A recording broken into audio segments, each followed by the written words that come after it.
السلام علیکم ورحمۃ اللہ وبرکاتہ۔ خلت نے دروازہ کھولا، باہر دیکھا۔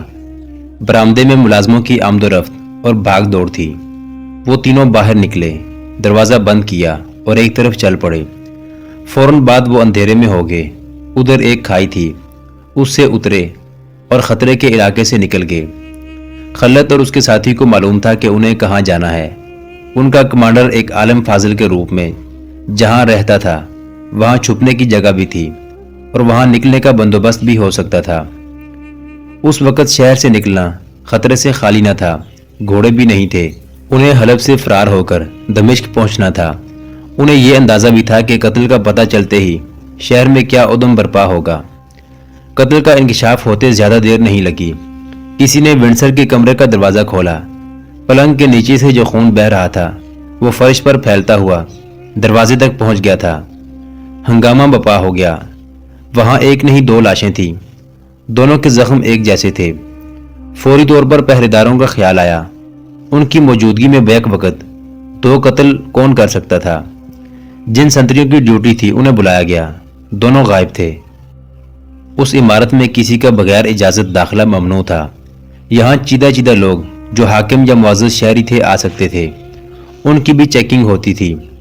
باڈی گارڈز کے کمانڈر کے لیے مصیبت کھڑی ہو گئی۔ یہ قتل پیشہ وروں کا کام تھا یا سلطان ایوبی کے جاسوسوں کا، اور یہ کام فدائی قاتلوں کا بھی ہو سکتا تھا۔ کسی نے کہا کہ کرائے کے یہ قاتل کسی سے بھی اجرت لے کر قتل کر سکتے ہیں۔ دروازے کے دونوں سنتری نہ ملے تو یہ شک پختہ ہو گیا کہ وہ سلطان ایوبی کے آدمی ہوں گے، اور انہوں نے ونڈسر کو اس وجہ سے قتل کیا ہے کہ وہ جاسوسوں کا سربراہ بن کے آیا تھا۔ رات دیر تک خلت اور اس کا ساتھی نہ ملے تو شہر میں ان کی تلاش شروع ہو گئی۔ یہ انکشاف بہت دیر بعد ہوا کہ نئی رقاصہ بھی غائب ہے۔ شہر کی ناکہ بندی کر دی گئی۔ خلت، اس کا ساتھی اور حمیرہ اپنے ٹھکانے پر پہنچ گئے تھے۔ انہوں نے اپنے کمانڈر کو اپنا کارنامہ سنایا تو اس نے انہیں چھپا لیا اور کہا کہ وہ باہر کے حالات کے مطابق انہیں بتائے گا کہ وہ کب یہاں سے نکلیں۔ اس پر کسی کو شک نہیں ہو سکتا تھا کیونکہ لوگ اسے عالم اور برگزیدہ انسان سمجھتے تھے۔ اداکاری میں اسے مہارت حاصل تھی۔ اس نے اپنے جو دو شاگرد اپنے ساتھ رکھے ہوئے تھے وہ بھی جاسوس تھے۔ حلب سے دمشق تک وہی اطلاعات لاتے اور پہنچاتے تھے۔ اس نے دونوں شاگردوں کو حکم دیا کہ وہ باہر کی خبر رکھیں کہ کیا ہو رہا ہے۔ حمیرہ نے اس عالم کے سامنے خلت کو سنایا کہ اس پر کیا گزری تھی۔ وہ واقعہ تو 7-8 سال پرانا ہو چکا تھا۔ اس نے سنایا کہ خلت جب حمیرہ کو اس کے باپ، جو دراصل اس کا باپ نہیں تھا، اور ان دو آدمیوں سے بچانے کے لیے لڑا تھا تو حمیرہ کے باپ نے پیچھے سے کدال خلت کے سر پر ماری تھی۔ اس سے وہ بے ہوش ہو گیا تھا۔ وہ تینوں حمیرہ کو گھر لے گئے۔ ایک نکاح خواں کو بلایا جس نے اس سے پوچھے بغیر نکاح پڑھ دیا، اور وہ دونوں آدمی حمیرہ کو اپنے ساتھ لے گئے۔ ایک رات وہ دمشق میں ٹھہرے، پھر اسے ان علاقوں میں لے گئے جو صلیبیوں کے قبضے میں تھے۔ اسے ناچ کی تربیت دی جانے لگی۔ ابتدا میں اس نے مزاحمت کی، مگر اس پر اس قدر تشدد کیا گیا کہ وہ بے ہوش ہو جاتی تھی۔ اس دوران اسے خوراک نہایت اچھی دی جاتی تھی۔ اسے کوئی بڑا ہی لذیذ شربت پلایا جاتا تھا جس کے اثر سے وہ ہنسنے اور ناچنے لگتی تھی۔ تشدد اور نشے سے اسے رقاصہ بنا لیا گیا۔ بہت اونچے درجے کے لوگ اسے داد دینے لگے۔ وہ ایسے قیمتی تحفے لاتے تھے کہ وہ دنگ رہ جاتی تھی۔ اسے یروشلم بھی لے جایا گیا تھا، جہاں دو آدمیوں نے اس کے مالکوں سے کہا تھا کہ وہ منہ مانگی قیمت لے لیں اور یہ لڑکی انہیں دے دیں۔ انہوں نے صاف بتا دیا تھا کہ وہ اسے جاسوسی وغیرہ کے لیے استعمال کرنا چاہتے ہیں۔ اس کے مالکوں نے سودا قبول نہیں کیا تھا۔ اسے اغوا کرنے کی کوشش بھی کی گئی تھی جو ناکام بنا دی گئی تھی۔ اب اسے حلب میں کسی اور امیر کی فرمائش پر بلایا گیا تھا۔ اس نے بتایا کہ پہلے دن اس نے خلت کو دیکھا تو اس نے بلا شک و شبہ دل سے کہا تھا کہ یہ خلت ہے، لیکن یہ شک بھی ہوتا تھا کہ ہو سکتا ہے یہ خلت کی شکل و صورت کا کوئی اور آدمی ہو۔ وہ اسے غور سے دیکھتی تھی۔ آخر یہ اتفاق ہوا کہ ونڈسر نے خلت اور اس کے ساتھی کو پہچان لیا۔ ونڈسر نے اپنی لڑکی کو بلایا تو حمیرہ بھی اس کے ساتھ چلی گئی۔ خلت نے جب اپنے متعلق چند ایک باتیں بتائی تو حمیرہ کے شکوک رفع ہو گئے۔ اس نے کہا، میں اس ذلیل زندگی کی عادی ہو گئی تھی، میرے دل میں جذبات مر گئے تھے، میں ایک پتھر کی طرح ادھر ادھر لڑکتی پھر رہی تھی، لیکن خلت کو دیکھا تو میرے سارے جذبات زندہ ہو گئے۔ مجھے یقین نہیں تھا کہ یہ خلت ہی ہے، مگر اس کی صورت نے مجھے وہ وقت یاد دلا دیا جب میرے دل میں اس کی محبت تھی اور اس کے بچوں کی ماں بننے کی خواہش۔ میں نے فیصلہ کر لیا تھا کہ کسی وقت اس سے پوچھوں گی کہ تم خلت ہو۔ اگر یہ خلت نکلا تو اسے کہوں گی کہ آؤ بھاگ چلیں اور صحرا کے خانہ بدوشوں کی طرح زندگی بسر کریں گے۔ اسے خلت تو مل گیا اور وہ اس کے ساتھ بھاگ بھی آئی، لیکن حلب سے بچ کر نکلنا ایک مسئلہ تھا۔ خلیفہ کی ضیافت اور رقص کی محفل ویران ہو چکی تھی۔ وہاں ونڈسر کا انتظار ہو رہا تھا، مگر ونڈسر کی لاش پہنچی۔ وہاں صلیبی فوج کے جو اعلیٰ افسر تھے وہ سخت غصے میں تھے۔ ریمانڈ کا فوجی نمائندہ تو سب سے زیادہ بھڑکا ہوا تھا۔ ونڈسر بہت قیمتی افسر تھا۔ فوجی نمائندہ الملک الصالح اور اس کے امراء اور اس کے فوجی کمانڈروں پر ٹوٹ ٹوٹ پڑتا تھا اور سب اس سے دبک رہے تھے۔ ان کے دلوں میں صلاح الدین ایوبی کی دشمنی اتنی زیادہ تھی کہ وہ صلیبی افسروں کو فرشتے سمجھے بیٹھے تھے۔ انہی کی مدد سے وہ جنگ کی تیاری کر رہے تھے، لہٰذا ان کی خوشامد کو وہ ضروری سمجھتے تھے۔ فوجی نمائندہ جو کچھ کہتا تھا سب اس کے آگے سر جھکا لیتے اور ہاں میں ہاں ملاتے تھے۔ اس نے کہا، قاتل رات ہی رات شہر سے نہیں نکل سکتے۔ صبح سویرے حلب کے ایک ایک گھر کی تلاشی لی جائے، یہاں کی ساری فوج کو اس پر لگا دو۔ فوج لوگوں کے جاگنے سے پہلے گھروں میں داخل ہو جائے، یہاں کے باشندوں کو اتنا پریشان کیا جائے کہ وہ قاتلوں کو خود ہی ہمارے حوالے کر دیں۔ ایسا ہی ہوگا، ایک مسلمان امیر نے کہا۔ ہم فوج کو ابھی حکم دے دیتے ہیں کہ سحر کے اندھیرے میں شہر میں پھیل جائے۔ ایسا نہیں ہوگا۔ یہ آواز ایک مسلمان قلعےدار کی تھی۔ اس نے ایک بار پھر گرج کر کہا، ایسا نہیں ہوگا۔ تلاشی صرف اس گھر کی لی جائے گی جس پر پختہ شک اور کوئی واضح شہادت ہوگی۔ اتنے سارے اعلیٰ حکام کے ہجوم پر اس گرجدار آواز نے سناٹا طاری کر دیا۔ کسی کو توقع نہیں تھی کہ ریمانڈ کے فوجی نمائندے کے حکم کو کوئی مسلمان ایسے جوش سے ٹوکے گا۔ سب نے دیکھا کہ یہ کون ہے۔ وہ ہما کا قلعےدار تھا جس کا نام جوردیک تھا۔ تاریخ میں اس کا نام جوردیک ہی لکھا گیا ہے، پورے نام کا علم نہیں ہو سکا۔ اس کے متعلق تاریخ اتنا ہی بتاتی ہے کہ وہ صلاح الدین ایوبی کا دوست تھا، لیکن وقائع نگاروں کے مطابق اس واقعے تک وہ صلاح الدین ایوبی کے مخالف کیمپ میں تھا اور الصالح کے وفاداروں میں سے تھا۔ اس کا ثبوت یہ ہے کہ وہ صرف اس ضیافت میں ہی شریک نہیں تھا بلکہ جنگی کانفرنسوں میں شریک ہوتا تھا۔ سلطان ایوبی کے خلاف جنگ کا جو منصوبہ بنا تھا وہ اس میں بھی شریک تھا۔ اس نے جب ایک صلیبی کے منہ سے یہ الفاظ سنے کہ حلب کے ہر گھر کی تلاشی لی جائے گی تو اس میں اسلامی وقار بیدار ہو گیا۔ اس نے کہا، یہاں مسلمان گھرانے ہیں جن میں پردہ نشین خواتین بھی ہیں، ہم ان کی بے عزتی برداشت نہیں کریں گے۔ شریف گھرانوں میں فوجی داخل نہیں ہوں گے۔ قاتل اسی شہر کے تھے، ایک صلیبی افسر نے کہا۔ ہم تمام شہریوں سے انتقام لیں گے۔ ونڈسر جیسا قابل افسر قتل ہو گیا ہے، ہمیں کسی کی عزت اور کسی کے پردے کی پرواہ نہیں، اور مجھے تمہارے ایک افسر کے قتل کی پرواہ نہیں، جوردیک نے قہر سے کانپتی ہوئی آواز میں کہا۔ جوردیک، خاموش رہو، نو عمر اور ناتجربہ کار سلطان نے حکم کے لہجے میں کہا۔ یہ لوگ اتنی دور سے ہماری مدد کے لیے آئے ہیں، کیا تم مہمان نوازی کی آداب سے ناواقف ہو؟ احسان فراموش نہ بنو، ہمیں قاتل کو پکڑنا ہے۔ خلیفہ کی تائید میں کئی آوازیں سنائی دیں۔ میں صلاح الدین ایوبی کے خلاف ہو سکتا ہوں اور ہوں بھی، جوردیک نے کہا، لیکن اپنی قوم کے خلاف نہیں ہو سکتا۔ محترم سلطان، اگر آپ نے شہریوں کو پریشان کیا تو سب آپ کے خلاف ہو جائیں گے۔ آپ صلاح الدین ایوبی کے خلاف جو محاذ بنا رہے ہیں وہ کمزور ہو جائے گا۔ ہم نے قوم کی کبھی پرواہ نہیں کی، ریمانڈ کے فوجی نمائندے نے کہا۔ ہم قاتلوں کو ڈھونڈیں گے، وہ کسی گھر میں ہی ہوں گے، ہم انہیں باہر نکال لیں گے۔ یہ قتل صلاح الدین ایوبی نے کرایا ہے۔ میرے دوست، جوردیک نے کہا، تمہارے ایک افسر کا قتل کوئی بڑی بات نہیں۔ تم صلاح الدین ایوبی کو قتل کرانے کی کتنی بار کوشش کر چکے ہو، یہ الگ بات ہے کہ تم اسے قتل نہیں کر سکے۔ میں یہ نہیں کہوں گا کہ تم نے کوئی جرم کیا تھا۔ دشمن ایک دوسرے کو ہر جائز ناجائز طریقے سے مارنے اور مروانے کی کوشش کرتے ہیں۔ اگر تمہارے ونڈسر کو ایوبی نے قتل کرایا ہے تو فرق صرف یہ پڑا ہے کہ تم اسے قتل کرانے میں کامیاب نہیں ہو سکتے اور وہ تمہارے ایک اہم افسر کو قتل کرانے میں کامیاب ہو گیا ہے۔